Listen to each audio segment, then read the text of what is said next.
Chérie, Oui. tu nous as jamais parlé de ton local phytosanitaire. Là, je vais t'en parler.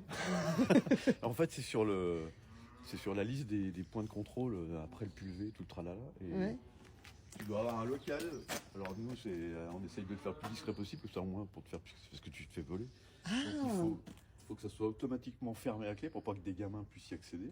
ah oui, Alors, d'accord, franchement, ok. c'est pour ça qu'il va arrêter les voleurs. Ah oui, hein, je qu'il comprends, il fait ouais. un coup de tronçonneuse, il découpe la porte.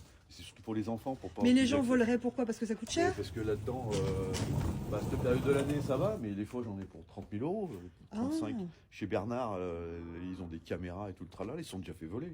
Il y a des, Ah, ça, et je savais puis pas que ça coûtait cher comme ça. Et puis après, tu peux faire des actes terroristes avec ça. Tu sais que les châteaux d'eau, ils sont surveillés. Tu peux contaminer l'eau potable.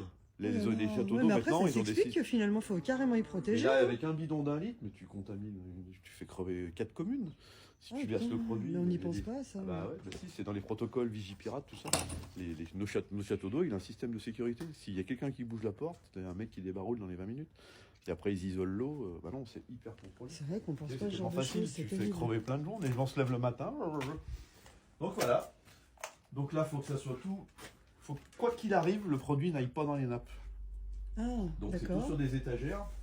Faut pas que ça rouille. Pas des étagères en ferraille métallique, le mieux, c'est le mieux. D'accord. Et dessous, faut un truc rétenteur. Donc là, c'est un truc étanche et avec du sable. Parce que alors c'est jamais arrivé, mais C'est on qui sait. avait fait ça? C'est ton père ou Ouais, c'est mon père avec moi. Enfin, D'accord, ok. voilà. Donc tout ce qui est là, si tu veux, oui, là, ça tombe. Mais c'est tous des produits, ça c'est tous des trucs de biocontrôle. Ça c'est des bactéries, c'est pour extraire l'azote du sol.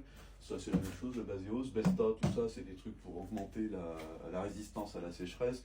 Mediafol c'est une espèce d'engrais mais c'est pour atténuer le stress. D'accord. Ça c'est les petits outils. Ça c'est mon anémomètre, parce que normalement tu dois regarder la vitesse du vent, mais bon je m'en sers pas souvent parce que au nez tu vois bien si ça souffle ou pas quand il y a du vent sur la D'accord. porte. Ouais. Ça c'est tous les sacs, c'est des sacs énormes où on récupère les bidons. D'accord. Les bidons quand ils ont servi on les rince, on met le bouchon à part et les bidons on les met dans des sacs qui font mon toaster Ouais. et on les redonne au centre qui nous les a vendus, qui les recycle. On les balance pas dans la Ils nature. viennent les chercher? Non, nous on les emmène et on a on Ah. a un bon, d'ailleurs je le présente, comme quoi Ouais. tu l'as bien emmené là-bas.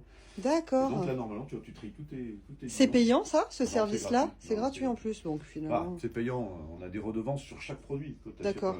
t'achètes un produit, admettons celui-là, il coûte admettons 35 € le par litre, tu as une redevance qui va de 50 centimes à 5 € le litre. Ah ouais, Pour payer, pour c'est à l'agence. payer tout ça. Alors ouais. c'est à l'agence de l'eau, tout ça.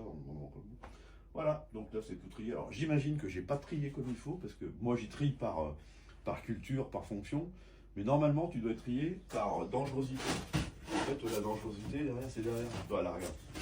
Toi ça c'est la forte pollution, ça atteint le niveau pulmonaire, il y a des trucs Ouais. encore Et tu pires. dois trier en fait Tu ça. dois trier par dangerosité, et plus c'est dangereux, plus tu dois y mettre en bas, parce que si ça tombe, enfin bon tu vois.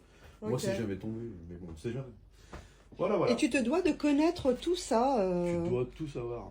Tu dois, quand tu vas traiter normalement, je pense pas qu'il y en ait beaucoup qui le fassent, tu dois avoir tout le protocole du traitement. Enfin, si le tonneau, ça c'est déjà arrivé, hein, un tonneau qui verse au bord d'une rivière, n'importe quoi, c'est arrivé. Dans notre département, je sais que c'est arrivé il y a 4-5 ans, il y en a au moins 2. Le tonneau qui verse, peut-être parce qu'il y a des gens, tout machin, et avec la gravité ça verse, toute la bouillie part dans la rivière. Alors là, tu as tout le centre anti-dépollution, il y a des protocoles d'urgence. Et normalement, si ça t'arrive, tu dois pouvoir présenter la fiche technique des produits que tu as dans ton tonneau, Ouais. et ils savent à quoi ils ont affaire Exactement. pour la dépollution. Mais je pense pas qu'on le fasse tous. Et là, normalement, j'ai pas fait, mais tu dois avoir toutes les fiches techniques de chaque produit. Elles sont où? Elles sont dans le bureau, faut que je les retrouve. D'accord. Le mec qui te livre, tu mets dans la poche, c'est tout plié quelque part. Ah ouais, ouais. Voilà, Mais c'est super intéressant. Moi, ce qui m'épate, c'est c'est la lourdeur administrative Oh, et la gestion de tout Attends, ça mais que c'est vous pas avez tout. à. Alors, j'ai un logiciel, lourd, tu quand même. enregistres tout et tu mets à chaque date, tu mets ce que tu as mis, sur quelle surface, à quelle concentration, les mélanges, à quel stade était la plante, quelle était la cible, et ça c'est tout enregistré. Et Tous les agriculteurs font ça? Bah tout, c'est obligé. Oh, mais quelle lourdeur, mais c'est pas Ah, possible. ça c'est très très. Et je te parle pas, faut faire en même temps, faut mettre les engrais aussi. Tu mets tous les engrais parce que tu calcules les unités. Ouais, Tu ouais. dois pas dépasser. Enfin, faut que je t'explique un autre jour comment ça marche ça. Mhm. Les unités d'azote. Mais en même temps, je comprends l'importance que ça a de faire toutes Alors ces après ça démarches. c'est pas plus mal parce qu'avant il y en a qui faisaient vraiment. Oui, n'importe voilà, quoi, je pense qu'il y en a qui doivent abuser. Donc Là c'est- c'est cric et puis il y a des doses à pas dépasser. Hein. Tu dois. Ouais, S'il y a tel produit, telle molécule, genre le glyphosate. ouais. Bah, tout le monde dit, ah tiens, tu m'en vends. Non, j'en vends pas déjà. Un, j'ai pas le droit. Et deux, j'en ai même pas assez pour moi. Ouais, ouais. Parce qu'en fait, tu dois pas dépasser. Le glyphosate, c'est 1080 grammes, je crois, par an, par année civile. Tu dois pas dépasser sur un hectare plus de 1080 grammes par an. Ah ouais. Tu peux bien avoir des liserons, t'as pas. Non, c'est fini. Ok, c'est hyper ficelé ça. Ah non, mais il y a Ok. des. Et ça, ils y vérifient. Ouais, ouais, ouais. Voilà. Ok, bah merci encore une fois. Oh, super Bon, intéressant. bon.